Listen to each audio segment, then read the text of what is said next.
इस बांसुरी को देख रहे हैं आप? इसकी मधुर धुन सुनकर हर कोई मुग्ध हो जाता है, परंतु इसकी उस पीड़ा को कोई नहीं समझ सकता जो इसने बांस से बांसुरी बनने में पाई है। पीड़ा सहकर ही इसमें से सुर निकलते हैं जो मन को शांति देते हैं। इसी प्रकार पत्थर से प्रतिमा को देव रूप बनने में छेनी और हथौड़ी की मार सहनी पड़ती है, तभी उसकी पूजा होती है। बात यह है कि निर्माण के लिए स्वयं के टूटने का विज्ञान बहुत ही आवश्यक है। जब टूटकर चूर हो जाओगे तभी नया अस्तित्व पाओगे, अर्थात शक्ति पाने से पूर्व पीड़ा का भोग करना आवश्यक है। यदि पीड़ा से भागोगे तो शक्ति नहीं पाओगे। अभी आप पर निर्भर करता है कि आपको बांस बनकर रहना है या बांसुरी, पत्थर बनकर रहना है या प्रतिमा के रूप में सजना है। यह निर्णय आपका है। पूरा भारतवर्ष एक महायुद्ध के ज्वालामुखी के मुख पर बैठा हुआ है। उस युद्ध को प्रारंभ करने का कलंक अपने सर पर मत ले ले। मुझे आपके भांति धर्म स्थापना की कोई चिंता नहीं। मैं यहाँ वो करने आया हूँ जिससे मेरे जीवन को संतुष्टि मिले। मैं संसार को नहीं, अपने जीवन को, अपने आनंद को महत्व देता हूँ। यदि संसार ही नहीं बचेगा तो जीवन में आनंद का क्या महत्व है पुत्र? वो आपकी सोच है, आपका कार्य। मैं वासुदेव कृष्ण नहीं हूँ। मैं ना ही भविष्य की चिंता करता हूँ और ना ही योजनाएं और माया जाल रचता हूँ। मैं अपने आज में जीता हूँ, इस पल का आनंद लेता हूँ। मैं बड़ी उड़ान की योजनाएं नहीं बनाता, बस अपने पंख खोलकर उड़ जाता हूँ। फिर चाहे वायु सुगम हो या चक्रवात, मैं इस पल को जीता हूँ। फिर चाहे अगले पल में मृत्यु हो।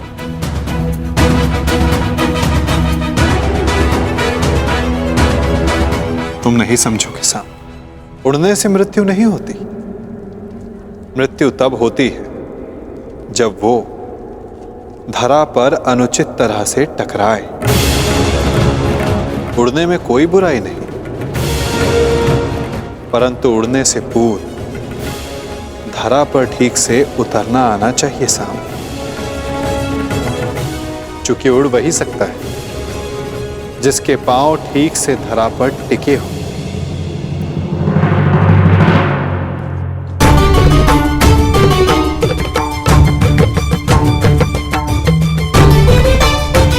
भद्र, इस शुभ अवसर पर इन अस्त्रों का क्या काम? सज्ज रह रहा हूं। विवाह उत्सव है, युद्ध नहीं। मनुष्य का भाग्य और योद्धा का युद्ध कब ललकार दे किसे ज्ञान। इसीलिए तैयार रहना श्रेयस्कर है।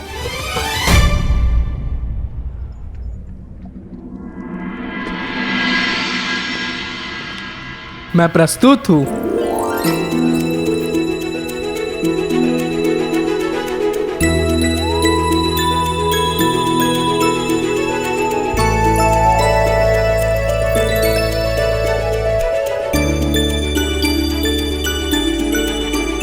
अरे ये अश्रु क्यों?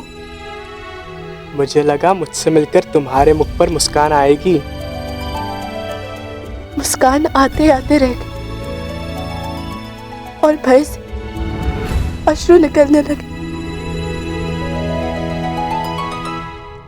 मेरे रहते कैसा भय? अनिष्ट का भय।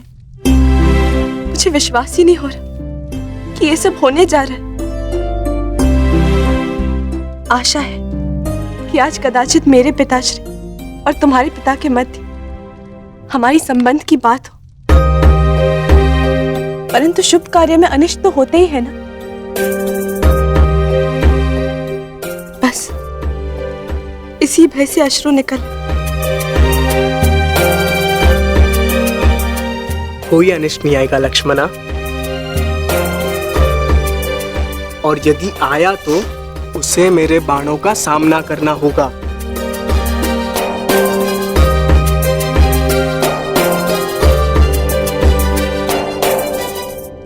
कदाचित उसकी आवश्यकता नहीं होगी। मामाश्री शकुनी हमारे ही पक्ष में है।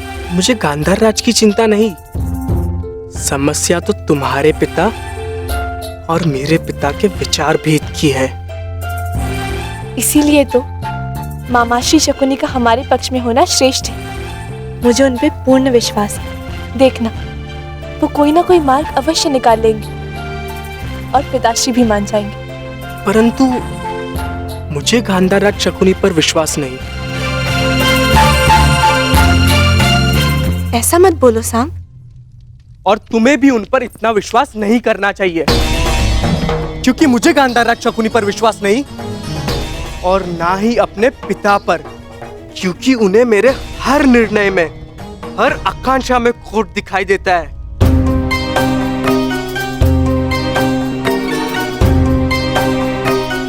साम, तुम्हारे पिताश्री परम श्रद्धेय है, उनका सम्मान करो। अंततः उन्हीं की इच्छा पर हमारा संबंध निर्भर है। मेरा संबंध किससे होगा ये मेरी इच्छा पर निर्भर करता है लक्ष्मणा। चलो देखते हैं क्या छिपा है मेरे पिता के मन में।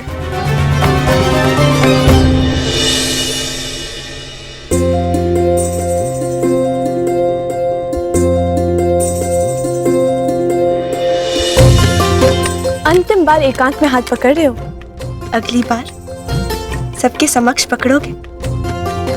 अंतिम अवसर है, सोच लो, मुझसे विवाह करोगे?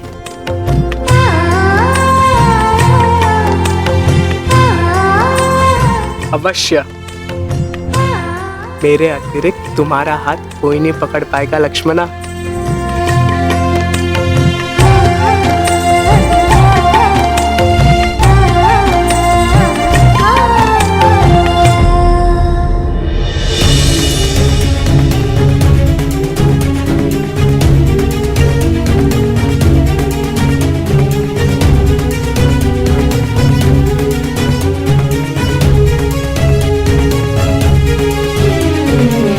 उपस्थित अतिथियों का निवेदन है कि अपना अपना स्थान ग्रहण करें।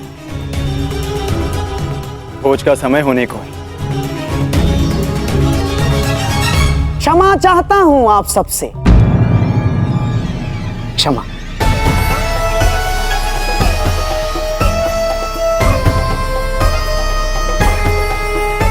परंतु मुझे प्रतीत होता है कि भोज से पूर्व एक महत्वपूर्ण घोषणा कर दी जानी चाहिए।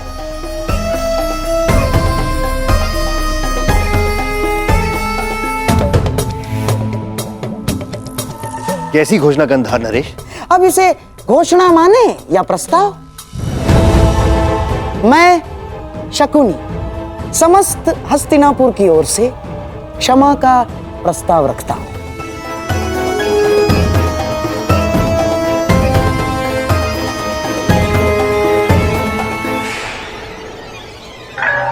विराट राज, हमने इससे पहले भी आपका आतिथ्य भोगा है। आपने हमारा सम्मान किया, हमारा सत्कार किया, परंतु मेरे प्रिय दुर्योधन ने पांडवों की खोज में सीमाओं का उल्लंघन किया। मैं जानता हूं आपका अपमान हुआ। उसके पश्चात हमने अकारण मत्स्य पर आक्रमण किया, कोई आवश्यकता नहीं थी। हम अपने लक्ष्य को लेकर इतने उतावले हो गए थे कि नीति, संबंध, सब कुछ भुला बैठे, सब कुछ। और इसीलिए मैं शकुनी युवराज दुर्योधन की ओर से और समस्त हस्तिनापुर की ओर से आपका क्षमा प्रार्थी हूं और आपका आभार भी व्यक्त करता हूं कि आपने फिर भी हमें अपनी पुत्री के विवाह में आमंत्रित किया और हमें सम्मानित किया। आभार।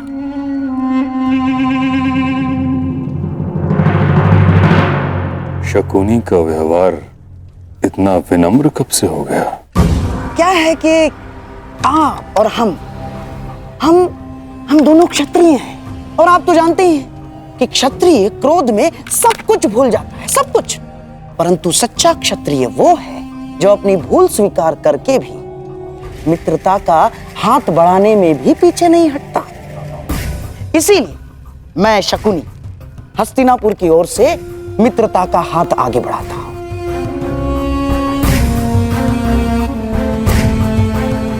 और इस मित्रता को बनाए रखने के लिए एक प्रस्ताव प्रस्तुत करता हूं।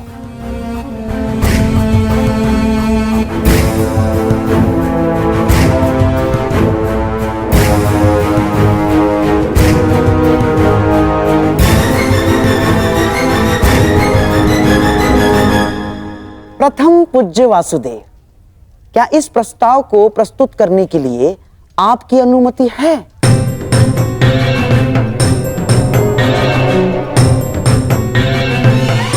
मित्रता बैर से सदैव श्रेष्ठ होती है गांधार राज। लो, अब तो स्वयं वासुदेव कृष्ण की अनुमति है। तो मैं हस्तिनापुर की राजकुमारी युवराज दुर्योधन की पुत्री लक्ष्मणा का हाथ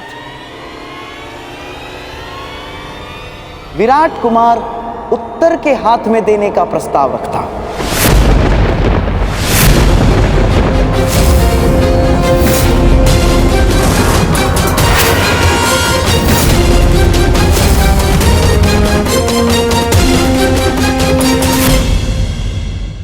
और आशा है कि आप इसे स्वीकारेंगे और हमें संदेश देंगे कि आपने हमारी भूल को क्षमा किया।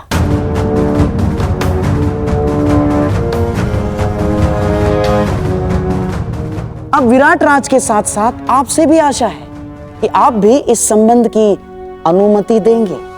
महान वासुदेव।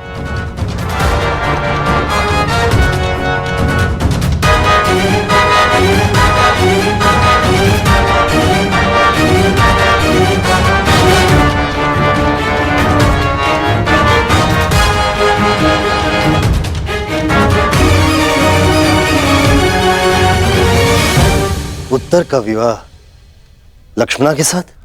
क्यों विराट राज, आपको हमारी मंशा पर संदेह है या हमारी पुत्री के गुणवती होने पर संदेह है आपको, या हस्तिनापुर पर संदेह कर रहे हैं आप?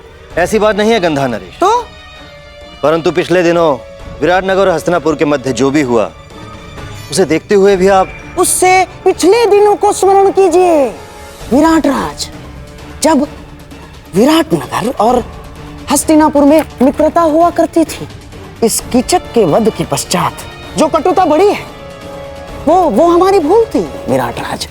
उस भूल को सुधारने का प्रयास कर रहे हैं, उस मित्रता को बढ़ाने का प्रयास कर रहे हैं हम। आप समझ रहे हैं ना मैं क्या कह रहा हूं विराट राज?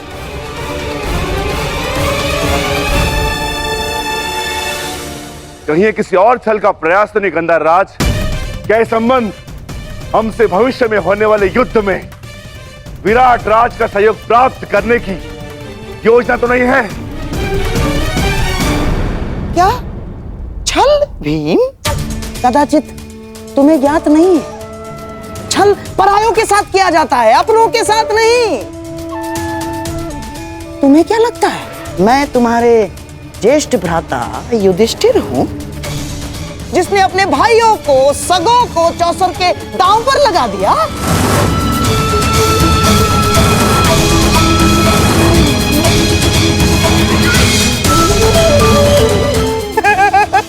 ना ना ना ना ना ना ना मैं लक्ष्मणा को, मेरे दुर्योधन की पुत्री को दांव पर नहीं लगाऊंगा ना। ये तो केवल मेरे सम्राट दुर्योधन का प्रस्ताव है और उसे मैं प्रस्तुत कर रहा हूं, बस।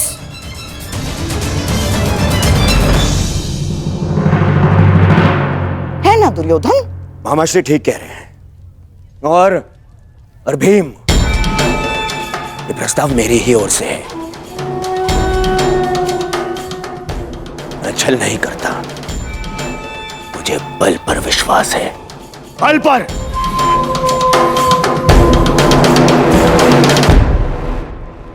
और हाँ भीम, राज परिवारों में विवाह संबंध होना कोई विचित्र बात नहीं है ना। और रही बात युद्ध में सहयोग की, तो राज परिवारों में विवाह संबंध होने का सबसे बड़ा कारण होता है शांति की स्थापना या तो युद्ध में सहयोग की आशा। हाँ, जब तक कोई प्रेम प्रसंग ना चल रहा हो।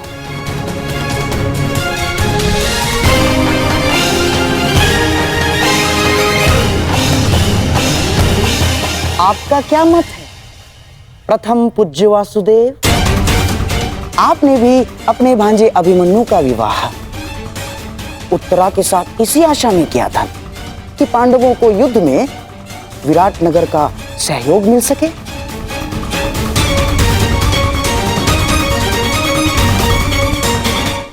बताइए, मैं कुछ असत्य कह रहा हूं वासुदेव?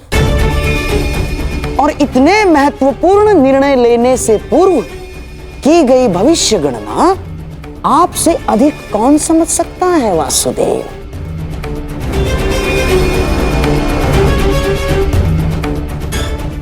और मनुष्य भी मवेशी इसीलिए घर में लाता है कि उसके दूध से आहार मिल सके, इसलिए नहीं कि उसका पालन पोषण कर सके, है ना वासुदेव?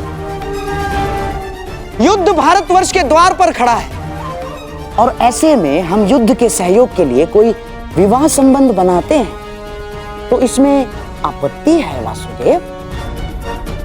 बताइए।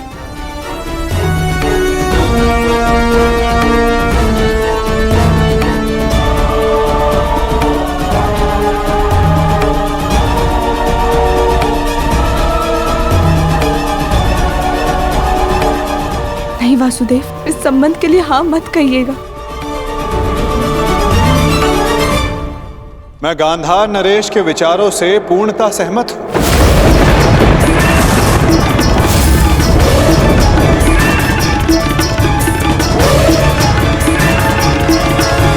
यदि पांडवों को अभिमन्यु का विवाह विराट राज की पुत्री के साथ करने का अधिकार है तो दुर्योधन को भी विवाह का प्रस्ताव विराट नगर भेजने का पूर्ण अधिकार है।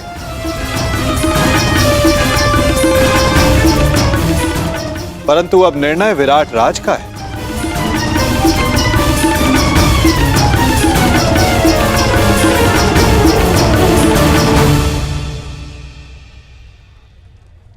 वासुदेव, क्या आप इस संबंध को मान्य करते हैं? विराटनगर और हस्तिनापुर के संबंधों के इतिहास को देखते हुए भी क्या ये उचित होगा? मेरी दृष्टि में शांति से उचित कुछ भी नहीं विराट राज। यदि गांधार नरेश बीते कड़वे संस्मरणों को भुलाकर उज्जवल भविष्य की कामना रखते हुए प्रस्ताव रखना चाहते हैं तो अवश्य गांधार नरेश को पूर्ण अधिकार है। और मुझे आप में विश्वास है, अगर आपने कुछ सोचा होगा तो उसमें सभी का हित होगा। कुमार दुर्योधन, मुझे यह संबंध स्वीकार है।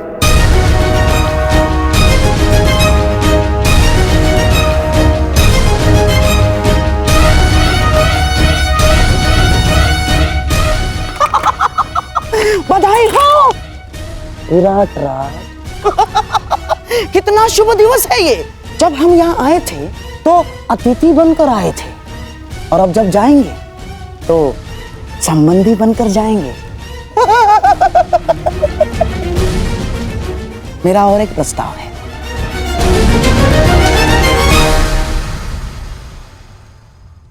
कैसा प्रस्ताव? नहीं, अर्थात पांडवों के और हमारे संबंधी एक ही है और सारे यहाँ उपस्थित भी हैं, तो क्यों ना अभिमन्यु और उत्तरा के साथ साथ लक्ष्मणा और उत्तर का भी विवाह एक ही मंडप में कर दिया जाए।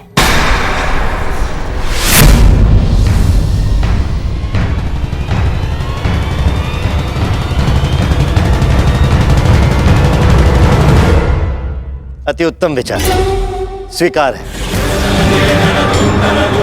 मुझे भी स्वीकार है।